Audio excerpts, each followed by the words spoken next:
Supreme court का बानी PTI को 2 दिन में शिफा इंटरनेशनल अस्पताल मुंतकिल करने का हुक्म। बानी पीटीआई आइंदा समात तक अस्पताल में रहेंगे। तहरीरी हुक्मनामा जारी। अदालती हुक्मनामे में कहा गया बानी पीटीआई का मुकम्मल चेकअप किया जाए। बानी पीटीआई को हफ्ते में 2 बार बच्चों से टेलीफोनिक बात, हफ्ते में 1 बार खानदान से मुलाकात कराने का हुक्म। हुकूमत को शिफा इंटरनेशनल अस्पताल इंतजामिया की मुशावरत से मेडिकल बोर्ड तश्कील देने की हिदायत। बोर्ड में कार्डियोलॉजिस्ट, मेडिसिन स्पेशलिस्ट को शामिल किया जाए। बोर्ड में डॉक्टर फैसल और डॉक्टर उस्मा खान शामिल होंगे। अस्पताल के बाहर अमन और अमान की सूरत हाल मुतासर नहीं होनी चाहिए। तहरीक इंसाफ यकीनी बनाएगी कि अस्पताल के बाहर जलसा जुलूस न हो। यकीन दहानियों की खिलाफ वर्जी हुई तो रिलीफ वापस हो सकता है। हुकूमत को लगे कि रिलीफ का गलत इस्तेमाल किया जा रहा है तो दरख्वास्त दे सकती है। बानी पीटीआई और इनके अहले खाना भी शिकायत की सूरत में दरख्वास्त दे सकते हैं।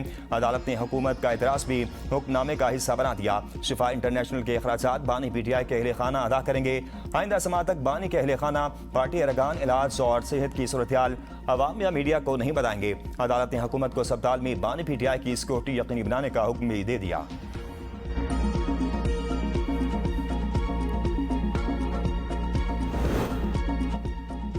पीटीआई वालों को एक चीज तय कर लेनी चाहिए कि बानी की सेहत पर कोई सियासत नहीं होगी। जस्टिस शाहिद वहीद ने दौरान समात रिमार्क्स में कहा कि पीटीआई और फैमिली को बयान हल्फी देना होगा कि मुलाकात के बाद कोई मीडिया टॉक नहीं होगी। बानी की बहनों से मुलाकात कोई ऐसा नहीं, उनका बुनियादी हक है। रियासत का काम नहीं कि कानून की खिलाफ वर्जी करे। इस्लामाबाद हाई कोर्ट की हिदायत पर अमल क्यों नहीं हो रहा।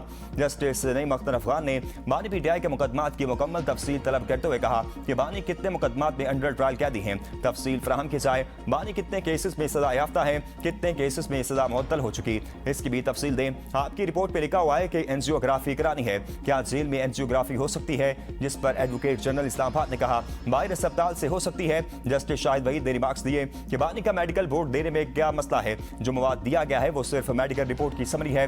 बानी पीटीआई का तमाम मेडिकल रिकॉर्ड आइंदा समात से कबल जमा कराने की हिदायत। रिकॉर्ड अदालत में आएगा तो खुफिया नहीं रहेगा। बानी पीटीआई की ना नब्ज नॉर्मल है, ना ही दिल। मेडिकल रिपोर्ट्स के मुताबिक बानी पीटीआई के वाइटल ऑर्गन्स मुतासर होना शुरू हो गए।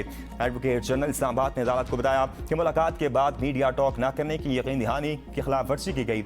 जस्टिस शाहिद वहीद ने रिमार्क्स दिए कि अगर हम अफसरान के खिलाफ तौहीन अदालत की कार्रवाई करेंगे तो फिर सलमान अख्तर मिर्जा के खिलाफ भी कार्रवाई होगी।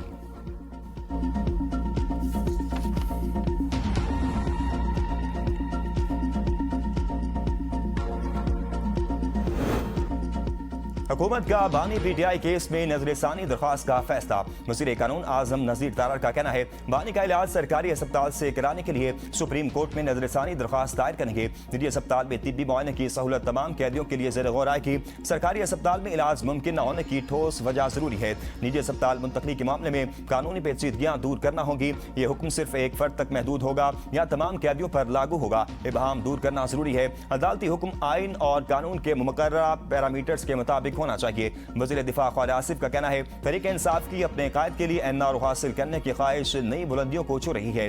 पीटीआई के बेशुमार बानियों में से एक को मुअज़्ज़िज़ अदलिया की जानिब से गैर मामूली रिलीफ मिला। ये वही शख्स है जो माजी में दूसरे सियासतदानों को जेलों में डालने और उनके लिए जेल की जिंदगी मजीद सख्त बनाने के मुतालबात किया करता था। जिस शख्स को एक नाकाबिल शिकस्त और खुद साख्ता मर्द-ए-आन के तौर पर पेश किया गया, आज उसी की पूरी जमात उसे जेल से अस्पताल मुंतकिल कराने के लिए फरियाद करती नजर आ रही है। तहरीक इंसाफ ने सुप्रीम कोर्ट के फैसले को खुद साइन करार दे दिया। चेयरमैन पीटीआई बैरिस्टर गोहर ने कहा बानी की सेहत पर कभी सियासत नहीं करेंगे। अदालती हुक्म पर अमल होगा तो हुकूमत के साथ बात आगे बढ़ेगी। वक्त ने साबित कर दिया कि सियासी हथकंडों से किसी को माइनस नहीं किया जा सकता। हम भी किसी को सियासी तौर पर माइनस करने के हक में नहीं है। सुहेल आफरीदी ने कहा पाकिस्तानी अवाम की आखिरी उम्मीद यही अदालतें हैं जो यकीन दहानी अदालत में कराई गई है, इस पर अमल दरामद होगा। बानी को अदालतों के जरिए रिहा करेंगे।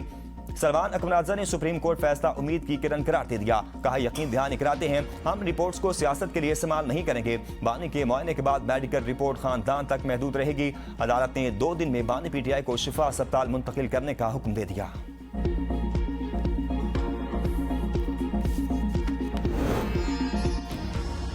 बानी पीटीआई से नौरीन न्याजी की मुलाकात, सेहत और दीगर अमूर पर बातचीत।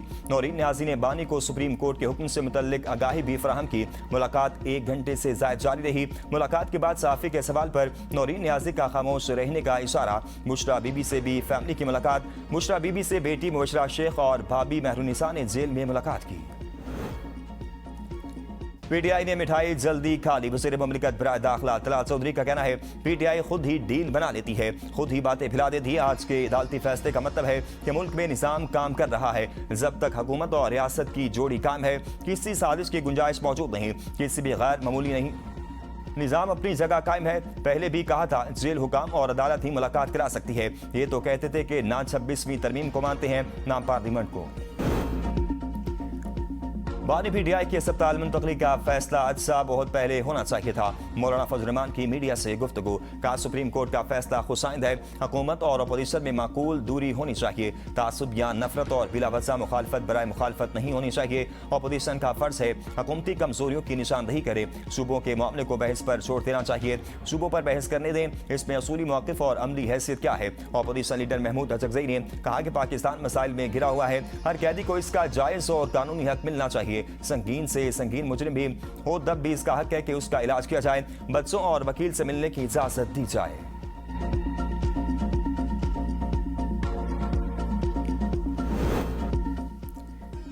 पहलगाम वाक़े के फौरी बाद पाकिस्तान पर इल्जामात लगाए गए, मगर रियासत ने इल्जाम का अमली और मुदल्दल जवाब दिया।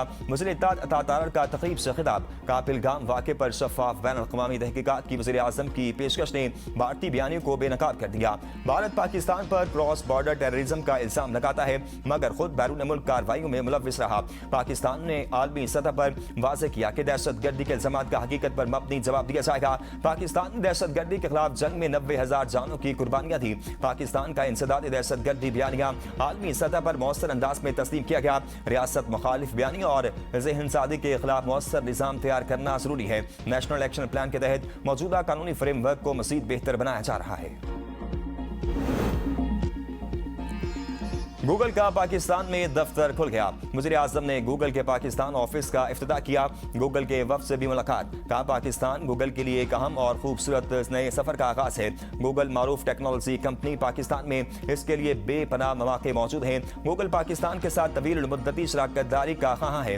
नायब सदर गूगल ने कहा पाकिस्तान में डिजिटल टेक्नोलॉजी के फ़रोग़ के लिए मज़ीद इक़दाम की ज़रूरत है। वज़ीर आज़म की ज़ेर सदारत काबीना कमेटी बराए तवानाई का इजलास। काबीना कमेटी ने नेशनल इलेक्ट्रिसिटी प्लान में तरमीम की मंजूरी दे दी। बिजली की क्रॉस बॉर्डर तिजारत, तरसीली निज़ाम में वुसअत टैरिफ डिज़ाइन से मुतल्लिक उमूर शामिल। काबीना कमेटी ने मरबूत तवानाई प्लान के हाई लेवल डिज़ाइन की भी मंजूरी दे दी। प्लान में वफाकी और सूबाई हुकूमतों के अलावा दीगर स्टेक होल्डर शामिल होंगे। वज़ीर आज़म शहबाज शरीफ की ज़ेर सदारत नेशनल यूथ एम्प्लॉयमेंट पॉलिसी पर अमल दरामद का जायजा इजलास। वज़ीर आज़म ने नौजवानों को रोजगार के मौके फराहम करने के लिए मरबूत और मौसर इक़दाम यकीनी बनाने की हिदायत करती। कहा पॉलिसी पर पेशरफ्त का जायजा इजलास हर माह होगा। हुनरमंद नौजवानों को बाइज्जत रोजगार की फराहमी हुकूमत की अव्वलीन तरजीह है। ईरान से कोई मुज़ाकरात नहीं हो रहे, ना कोई इरादा है। आपने हुर्मज़ खुली है, तमाम बारूदी सुरंगें तबाह कर दी गई। सदर ट्रंप का दावा। कहा ईरान वो मुआहदा करने पर आमादा नहीं जिसको मैं जरूरी समझता हूँ। आपने हुर्मज़ को अमरीकी मलकियत करार देने का ख्याल अच्छा लगता है। ईरान के साथ ना कोई मुज़ाकरात या बातचीत हो रही है और ना ही कोई मुज़ाकरात तयशुदा है। बहरी नाकाबंदी मुकम्मल तौर पर बरकरार है। ट्रंप के दामाद जेरेड कुशनर ने कहा अमरीका और ईरानी हुकूमत के मुख्तलिफ हलकों में पहले से ज्यादा संजीदा गुफ्तगू चल रही है, ताहम दोनों फरीक किसी हतमी मुआहदे तक अभी तक नहीं पहुंच सके। अमेरिका अब हमारी शराइत पर मुज़ाकरात के लिए गिड़गिड़ा रहा है। ईरानी वज़ीर ख़ारजा अब्बास अराग़ची का कहना है जंग में अमेरिका का असल मकसद ईरान को हथियार डालने पर मजबूर करना था। हम वाज़ेह कर चुके हैं कि किसी सूरत हथियार नहीं डालेंगे। अमेरिका के साथ दस्तखत की गई मफाहमत की याददाश्त में 13 सिक्के हमारे हक में और सिर्फ एक उनके हक में है। हमने जंग भी जीती और हमने सिफारती मैदान में भी कामयाबी हासिल की। हमने दुश्मन को अपनी शराइत मानने पर मजबूर कर दिया। स्पीकर ईरानी पार्लियामेंट मोहम्मद बाकिर कालिबाफ का कहना है कि आपने हुर्मज़ को खुलवाने के लिए अमेरिका को इस्लामाबाद मुआहदे पर अमल करना होगा। तेल पाबंदियां खत्म और मुंजमद असास से बहाल होने तक कोई समझौता नहीं होगा। ईरानी नायब वज़ीर ख़ारजा गरीब आबादी का कहना है हुर्मज़ से मुतल्लिक नक्शा पोस्ट करने पर सख्त जवाब। कहा आपने हुर्मज़ से मुतल्लिक सदर ट्रंप की गलत फहमी जल्द दूर हो जाएगी। तर्जमान पासदारान इनकलाब ब्रिगेडियर जनरल हुसैन मुहिब्बी ने कहा कि आपने हुर्मज़ के मामले पर अमेरिका से कोई रब्ता नहीं हुआ। ईरानी और अमेरिकी हुकाम के दरमियान किसी किस्म की बातचीत नहीं हो रही।